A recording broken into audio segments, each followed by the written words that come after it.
I'm not exaggerating when I say The Long Walk is the darkest and most depressing movie I've seen all year, but is it good? Well, I just watched the movie, so here's my full spoiler-free thoughts on the best and worst parts of the film. If you don't know, the movie is based on a Stephen King novel, and it takes place in an even more dystopian America than what we already live in, and there's this competition being held that's called The Long Walk, where 50 men get chosen to compete in this long walk that's over 350 miles long. I think it's like 450. And the person who can make it through this long walk that goes days on ends without any breaks or anything, if you stop walking for even a couple seconds, you just get shot dead. The person that makes it to the end gets a prize. This movie does not hold back on the concept whatsoever. The stakes are at an all-time high. It is absolutely brutal. There are gruesome and just haunting deaths in this film. Mark Hamill plays the major who's kind of like leading this entire competition and is kind of like the quote-unquote villain of the movie, even though obviously like society and capitalism is the real villain, since this is what everybody's willing to do just to get a prize. Like, it's not mandatory to do this long walk or anything. People are just signing up.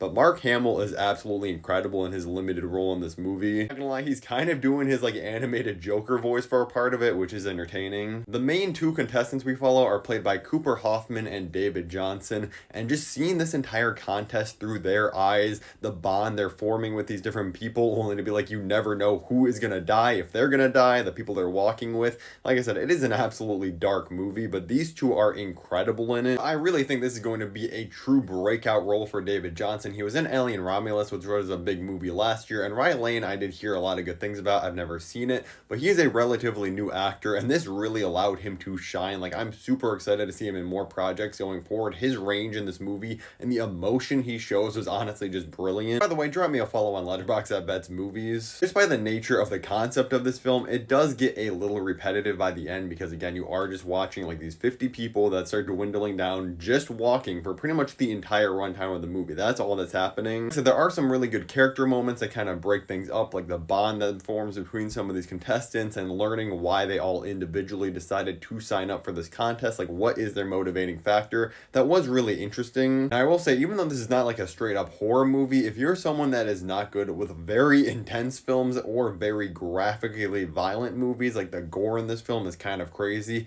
I would definitely not go and see it if you're not good with any of those other things. But if you are a fan of those more intense thrillers, I would definitely go out and check this out in the theaters. I don't think it's a masterpiece or anything, but a very enjoyable, which feels weird to describe this movie that, like I said, is so incredibly dark and bleak, but it is a good movie. I'm going to give it a solid 7 out of 10 rating. And I'm not going to lie, I kind of want to bump up my rating for the movie just because of this poster alone. The aura of this thing, of them walking on the gun with the smoke being a skull, is absolutely insane.